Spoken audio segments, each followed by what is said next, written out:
Abote bo darba gurracha seega abote bo akkana goote zibbe abote bo darba gurracha seega abote bo akkana goote zibbe.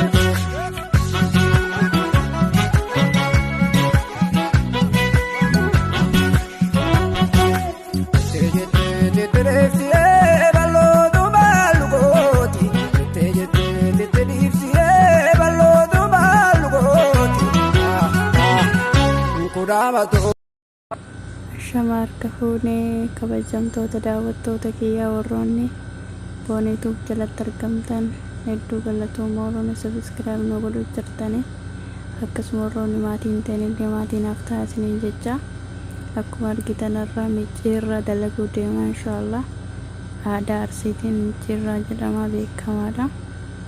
Akkuma argitan kuni bachoo yookiin jechuudha. Kun immoo akkuma argitan as keessatti dalagama.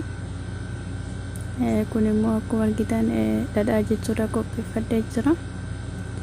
Qoloonis ni jira. Akkasuma nu faana turaa isiniin jira.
maashaallah akkuma argaa jirtan kun xumuree jira silaa harkaan dalagamaa sababa jajjabaatuuf jecha makiinaan dalagee jira kun akkuma argitan maashaallah xumuramee jira isiniin jecha jijjiirraa jedhama Aadaa Arsiitii maashaallah kun akkuma argitan haa qorruudhaaf itti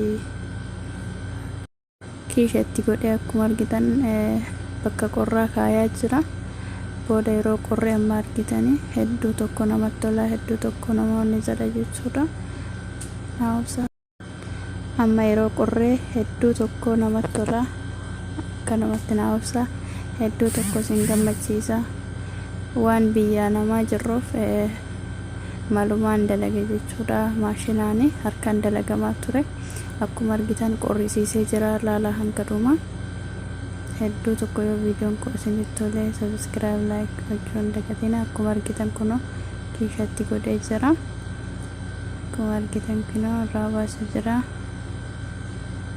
hedduu tokko maashaallah namatti tola bakka kana immoo kiisii jechuudha jalaan godhee jira waan ta'eefin irraa waan bahe fakkaata akkuma argitan maashaallah jajjabaatee jira bifa addaatiin micciirraa jedhama Aadaa Arsiitii beekamaadha. maashaallah kuna wal qabatee jira jechuudha seera maashaallah tabaarak rahmaan